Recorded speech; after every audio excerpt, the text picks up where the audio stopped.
Hello friends, कैसे हैं आप सब। आई होप आप सब ठीक होंगे। मैं भी ठीक हूँ। Welcome back to my new blog. I think आपको इस लोकेशन को देखकर पता लग ही गया होगा कि ये कौन सी लोकेशन है। सो फ्रेंड्स, जी हाँ, बिल्कुल आपने सही पहचाना। ये लोकेशन है बिजली महादेव की, जो कि हिमाचल प्रदेश के कुल्लू डिस्ट्रिक्ट में है। वैसे तो इंडिया में भगवान शिव के अनेक मंदिर हैं, बट उनमें से एक है बिजली महादेव जी का मंदिर, जो कि हिमाचल प्रदेश के कुल्लू डिस्ट्रिक्ट में पड़ता है। कुल्लू की पूरी हिस्ट्री बिजली महादेव के मंदिर से जुड़ी हुई है और कुल्लू शहर में ब्यास और पार्वती नदी के संगम के पास एक ऊंचे पहाड़ के ऊपर बिजली महादेव का ये पुराना मंदिर है। पूरे कुल्लू वैली की ये मान्यता है कि ये वैली एक विशालकाय सांप का रूप है और इस सांप का वध भगवान शिव जी ने किया था। जिस स्थान पर ये मंदिर है, उस स्थान पर हर 12 वर्ष में शिवलिंग पर भयंकर बिजली गिरती है। बिजली गिरने पर शिवलिंग खंडित हो जाता है और यहाँ का पुजारी खंडित शिवलिंग के टुकड़े को इकट्ठा करके माखन के साथ जोड़ देते हैं। कुछ दिन बाद शिवलिंग एक ठोस के रूप में बन जाते हैं, बिल्कुल पहले की तरह शेप में। तो देखिए, यहाँ पे कुछ स्टेयर्स चढ़ने के बाद हम पहुँच गए हैं मेन मंदिर के पास। और मंदिर के बिल्कुल सामने एक लकड़ी से बना हुआ पिलर है और उसके साथ में ही एक बहुत बड़ा त्रिशूल है। और देखिए, आपको बाहर से मैं दृश्य दिखाने जा रही हूँ और बहुत से श्रद्धालु यहाँ पर माथा टेकने आए हुए हैं।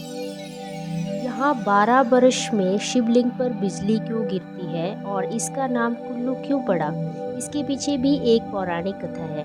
बहुत पहले यहाँ एक कुलांत नामक का एक दैत्य रहता था और दैत्य कुल्लू के पास ही नागरधार से अजगर का रूप धारण कर मंडी की धौग्य धार से होता हुआ बथान गांव आ पहुंचा। दैत्य रूपी अजगर कुंडली मारकर ब्यास नदी की धारा को रोककर इस गांव को पानी में डुबोना चाहता था। इसके पीछे का कारण ये था कि इस जगह के सभी जीव जंतु पानी में डूबकर मर जाएं।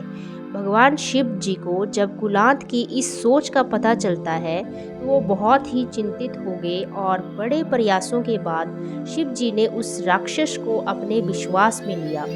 शिव जी ने उसके कान में कहा कि तुम्हारी पूंछ में आग लग गई है। और जब उसने पीछे मुड़कर देखा, तभी शिव जी ने कुलांत के सिर पर त्रिशूल से वार कर दिया।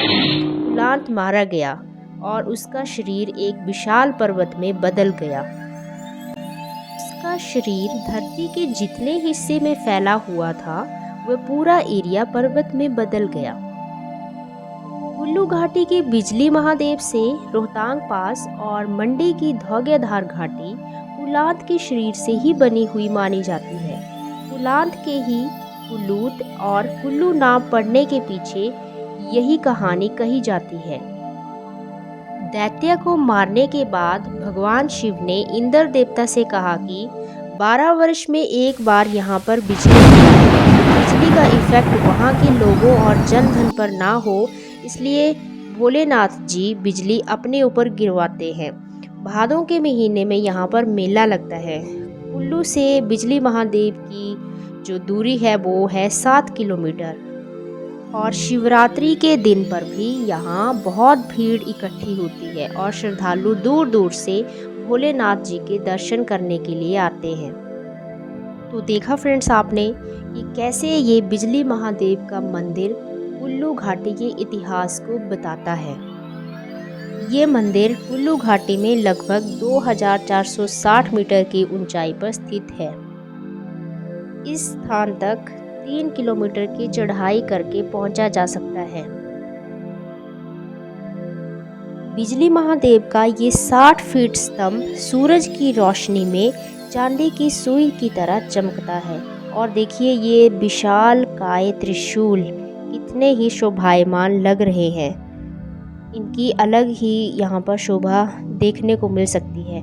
और यहाँ पे कल कल करते ये जो पहाड़ हैं सूरज की रोशनी में कितने अद्भुत लग रहे हैं। और यहाँ पे जो पर्सन आता है, मन करता है कि यहीं पे बैठे रहें भोलेनाथ जी की शरण में।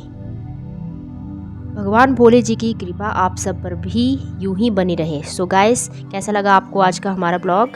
Bye bye, take care.